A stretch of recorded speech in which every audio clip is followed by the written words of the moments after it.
로마서 9장, 10장, 11장은 이스라엘을 배경으로 기록했다고 말씀을 드렸습니다.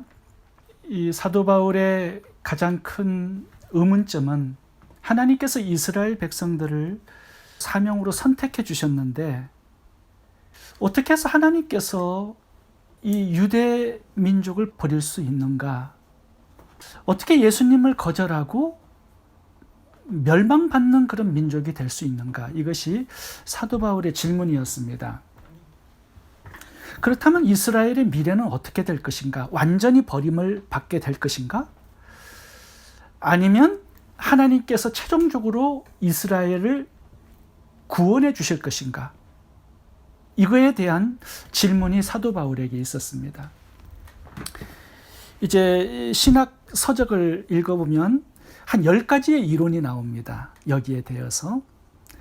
그런데 종합적으로 보면은 3가지의 이론으로 압축이 되는데, 이제 첫 번째 이론은 하나님이 이스라엘을 예수님을 거절했기 때문에 버려버렸다.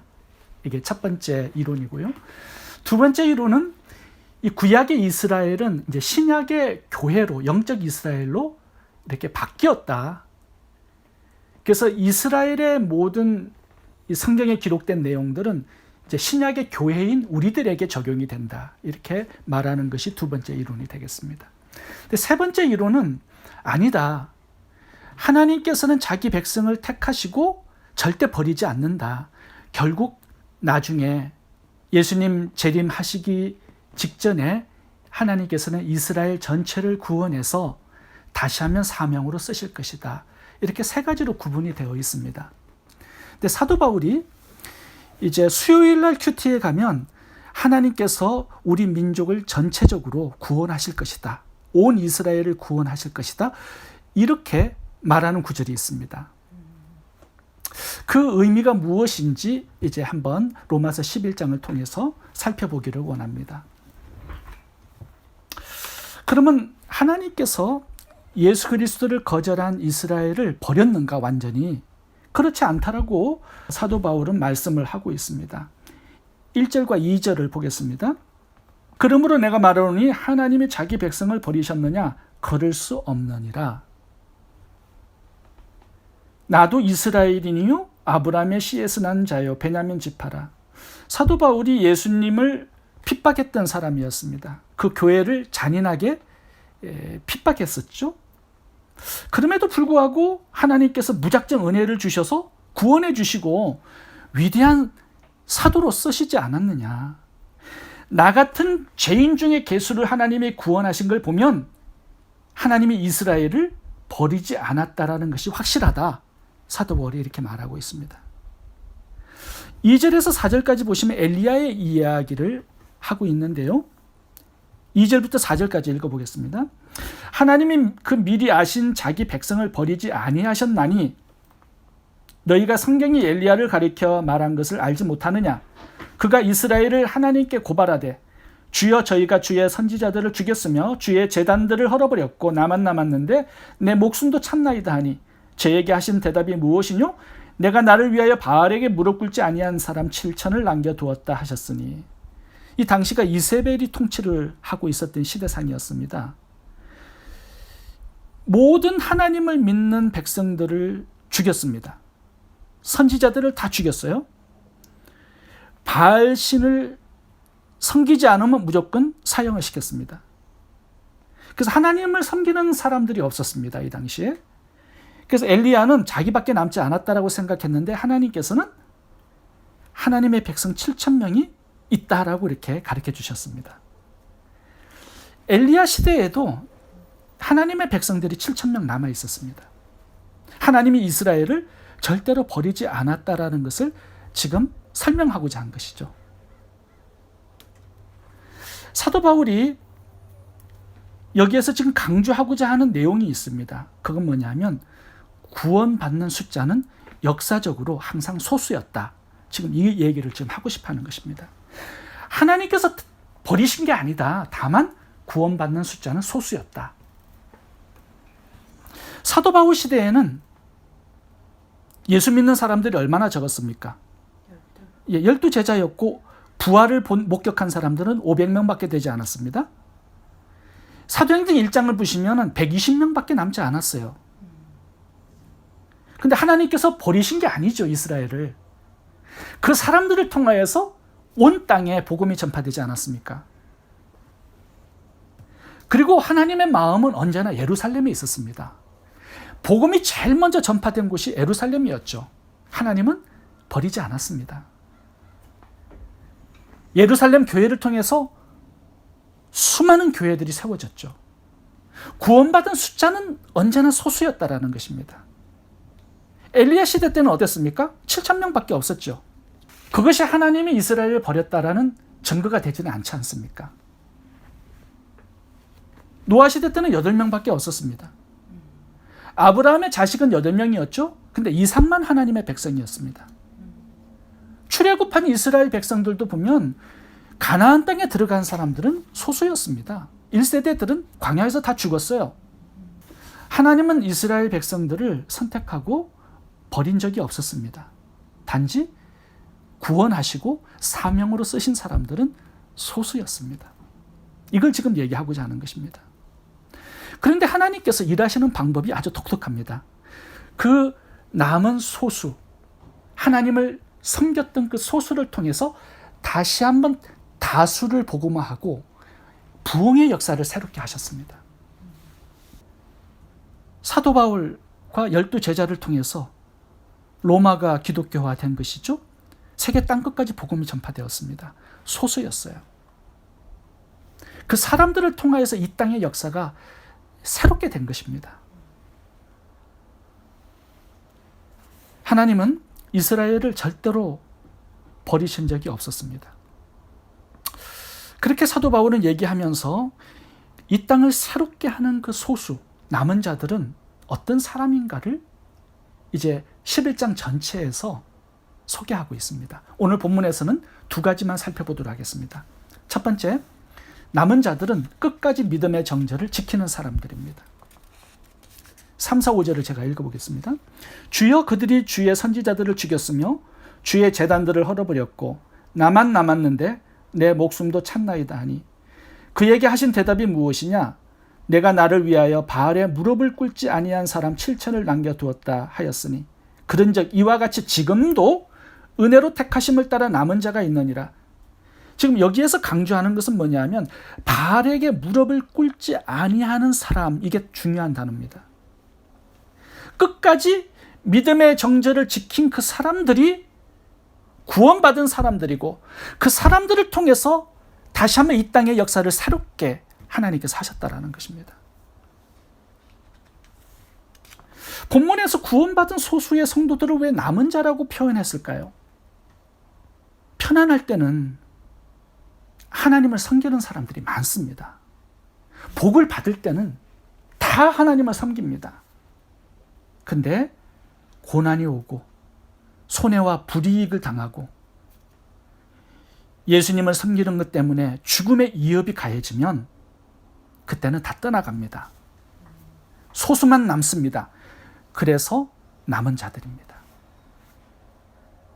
예수 믿는 것이 복이 아니고 손해와 불이익이고 망함이고 죽음일 때는 다 떠나가기 때문에 남은 자들입니다. 이 3절부터 나오는 엘리야 시대, 이세벨이 통치했던 이 시대상을 보면 우상 숭배를 하지 않으면 다 죽었습니다. 그러니까 그때 이스라엘 백성들이 전부 다 그 전에는 하나님을 섬겼던 사람들입니다. 그런데 죽음의 위험이 찾아오니까 손해를 당하니까 그때는 전부 다 타협하고 바알 쪽으로 다 붙었습니다. 끝까지 하나님을 배신하지 않고 섬겼던 사람들은 7,000명밖에 되지 않았습니다. 그래서 남은 자들입니다. 바알에게 무릎을 꿇지 않고 남았던 그 소수들, 하나님께서는 그 사람들을 통해서 이 이스라엘의 역사를 새롭게 하신 것입니다. 이스라엘에 다시 한번 예배가 회복되죠. 다시 한번 영적인 부흥이 찾아오는데 이 믿음의 정죄를 지킨 이 7,000명의 소수를 통해서 하나님께서는 그 일을 하신 것입니다. 그래서 사도 바울은 하나님께서 이스라엘을 절대로 버리신 적이 없다라고 말씀하고 있는 것입니다. 다니엘서 3장을 보면 사드락 메삭 아벳느고가 금신상에 절하지 않고 풀무불에 들어가는 이야기가 나옵니다. 자기 목숨을 구하려고 믿음을 팔아먹지 않았습니다. 그 당시에 포로로 잡혀왔던 이스라엘 백성들이 몇백만 명 됩니다. 그런데 보통 때는 하나님을 잘 섬겼던 사람들이 이제 죽인다고 하니까 전부 다 검신삭에 나팔을 불 때 엎드려 절을 하고 있었습니다. 다니엘과 세 친구들만 믿음의 정죄를 지키고 하나님께만 무릎을 꿇고 있었던 것이죠. 남은 자들이었습니다. 딱 4사람. 하나님은 이스라엘을 버리신 적이 없습니다. 그 4사람을 통하여서 바벨론의 역사와 이스라엘의 역사를 새롭게 하신 것입니다. 다시 포로에서 돌아오게 하셔서 예루살렘의 성전이 세워지고 다시 한번 예배가 회복되게 하신 것입니다. 그 4사람을 통해서 이루신 하나님의 새로운 역사였습니다. 요셉은 17살 때 애굽으로 끌려왔어요. 애굽의 신들에게 절하지 않았습니다. 보디발의 아내에 무릎 꿇지 않았습니다. 하나님께만 무릎 꿇고 살았습니다. 애굽을 믿음으로 정복한 것입니다. 애굽의 하나님의 나라를 세운 사명자로 쓰임을 받은 것이죠. 우리 한국 땅도 마찬가지입니다. 모든 사람들이 다 천황에게 무릎을 꿇었을 때 주기철 목사님과 손양은 목사님, 안일숙 사모님은 그 일제의 천황 신사참배에 무릎 꿇지 않고 하나님께만 무릎을 꿇고 하나님만 섬겼던 사람들이었습니다. 물론 고문으로 주기철 목사님은 감옥에서 순교하셨습니다. 이 사람들을 통하여서 대한민국의 영적인 부흥을 하나님께서는 가져오신 것이죠. 사도 바울 시대 때도 로마 황제 앞에 무릎을 꿇지 않고 살았던, 믿음의 정절을 지켰던 남은 자들이 대단히 많았습니다. 그 사람들을 통하여서 하나님은 이 세계의 역사를 새롭게 하신 것입니다. 그래서 사도 바울은 오늘 본문에서 하나님은 이스라엘을 절대로 버리신 적이 없다, 이렇게 말씀을 하고 있는 것입니다. 하나님께만 무릎을 꿇고 믿음의 정절을 지키고 살았던 소수였지만 그 사람들을 통하여서 이스라엘 역사를, 이 세계의 역사를 새롭게 하지 않았느냐? 하나님은 절대로 우리 민족을 버리신 적이 없다, 이렇게 논쟁을 하고 있는 것입니다. 두 번째, 이 남은 자들은 어떻게 살아가냐 하면요, 복음을 전하면서 사명으로 살아갑니다. 소수를 통해서 전체를 살리는 것이 하나님의 사역의 방법입니다. 오늘 본문에 엘리야와 7,000명의 남은 자들이 우상 숭배에 무릎을 꿇지 않았습니다. 이세벨이 죽습니다. 성에서 떨어져서 개가 그 시체를 핥습니다. 그 다음에 이제 이스라엘의 새로운 부흥이 찾아오기 시작했습니다. 누구를 통해서? 7,000명을 통해서 이제 새로운 역사가 이루어지는 거죠. 어떻게 그 부흥이 일어났을까요? 그냥 믿음의 정절만 지키고 살았기 때문에 일어난 것은 아닙니다. 적극적으로 말씀을 가르치는 이 복음의 사명 때문에 이스라엘이 다시 한번 회복이 된 것이에요. 믿음의 정절만 지키고 소극적으로 살아가는 것을 통하여서 하나님의 새로운 역사, 부흥의 역사는 찾아올 수 없습니다. 적극적으로 말씀을 가르치는 이 복음의 사명을 통해서 새로운 역사가 이루어지는 것이죠. 남은 자들은 어떻게 살아가느냐? 복음을 전하여 생명을 낳고 살아갑니다. 죽은 영혼들을 살려내서 가서 제자를 삼아 땅끝까지 복음을 전하는 사람들이 남은 자들입니다. 에스겔 골짜기의 마른 뼈들을 군대로 만들어내는 사람들이 남은 자들입니다. 다수라도요, 침묵하고 있으면 아무 일도 일어나지 않지만 소수라도 복음의 사명을 감당하면 생명의 역사와 부흥의 역사가 일어나게 되어 있습니다. 이것이 우리 샬롬 교회의 이야기가 아닐까 생각해 봅니다. 베드로 한 사람의 설교를 통해서 3천 명의 유대인들이 회개하고 주님께 돌아왔습니다. 예루살렘 교회에 큰 부흥이 일어난 것이죠. 사도 바울 한 사람의 전도를 통해서 수많은 교회들이 개척이 되었습니다. 13권의 신약 성경이 기록되고 로마가 복음화되는 놀라운 일이 일어났습니다. 이게 한 사람의 역사입니다. 사도행전 1장에 나오는 120명의 소수를 통해서 예루살렘, 사마리아, 온 유대 땅끝까지 복음이 전파되었습니다. 그래서 사도 바울은 복음을 전하는 소수의 남은 자들이 있기 때문에 하나님이 이스라엘을 절대로 버리지 않는다라고 결론을 내리고 있는 것입니다. 한국의 선교 역사를 보면요, 아펜젤러 언더우드 이 두 사람의 선교 역사를 해도 과언이 아닙니다. 이 두 사람을 통해서 연세대학교, 이화여대, 배제학당, 수많은 교회, 학교, 병원들이 지어졌습니다. 조선의 역사가 새롭게 바뀐 그 이유, 이 소수의 남은 자들이 복음을 전했기 때문이죠. 그 하나의 목적으로 인생을 살아갔기 때문입니다. 중국의 선교 역사를 이렇게 공부해 보면 중국이 공산화된 것이 1949년이었습니다. 1949년까지 많은 서양 선교사들이 복음을 그 땅에 전해 주었습니다. 그 당시 중국 기독교인은 60만 명이라고 기록되어 있습니다. 근데 모택통이 문화혁명을 일으켜서 기독교를 뿌리를 뽑아내버렸습니다. 모든 선교사들을 추방해버렸죠. 모든 성도들은요, 공산당의 철학 앞에 무릎을 꿇었습니다. 그 와중에 믿음을 지킨 소수들은요, 전부 다 지하교회로 들어갔습니다. 그렇게 해서 300년이 흘렀습니다. 지하교회는 엄청난 부흥을 이루었습니다. 지금 중국 교회 성도들의 숫자는 1억 명이 넘었습니다. 그 1억 명 중에 중동 국가로 선교사로 파송된 사람들이 굉장히 많습니다. 어떻게 60만 명에서 300년 동안 1억 명의 성도들의 숫자가 생겨날 수 있었을까요? 제자훈련 때문이죠. 복음을 전한 소수들이 있었기 때문입니다. 소수가 이렇게 영혼구원의 사명을 감당하고 살면 엄청난 부흥의 역사가 일어납니다. 지금 북한 안에도 가정교회들이 굉장히 많다라고 들었습니다. 제가 북한 선교를 하시는 서대반 선교사님의 이야기를 들었는데 놀라울 정도였습니다. 그분이 중국 건교로 나온 북한 공산당원들을 전도를 하는데요, 한 고위급 간부에게 복음을 전했습니다. 이제 북한으로 들어가서 이제 복음을 전할 수 있도록 제자훈련을 한 거예요.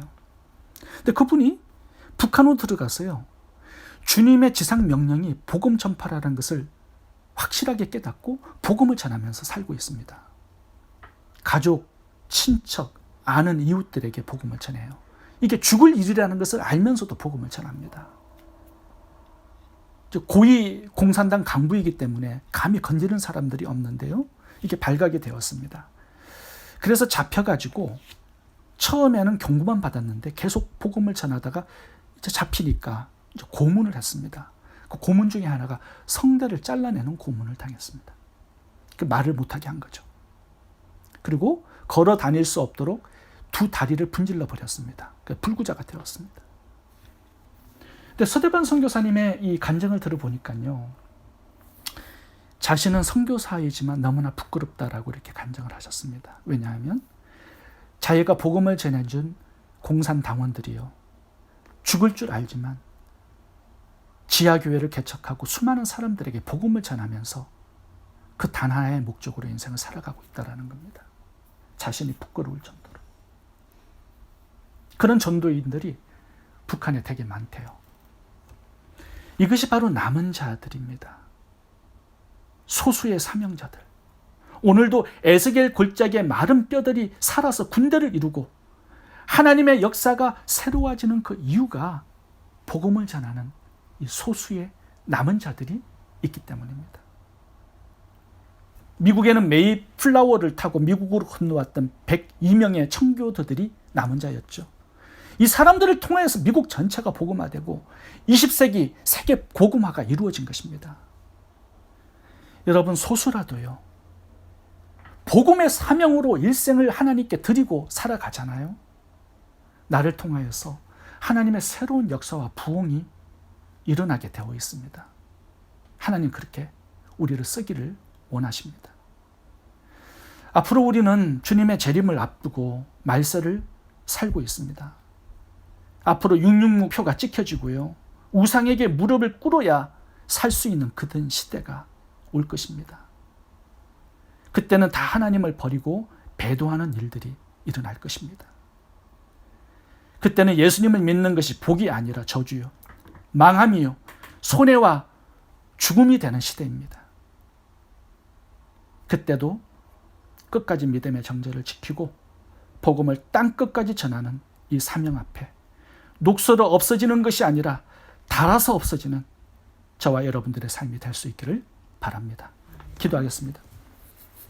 좋으신 하나님, 엘리야 시대의 7,000명처럼, 다니엘과 세 친구처럼, 사도 바울과 12 제자들처럼 어떤 손해와 고난 앞에서도 믿음의 정절을 지키고 복음의 사명을 충성스럽게 감당하는 주님의 남은 자들이 다 되게 해 주옵소서. 하나님의 새로운 역사에 쓰임받는 주인공들로 저희들 살아갈 수 있도록 도와주옵소서. 예수님 이름으로 기도합니다. 아멘.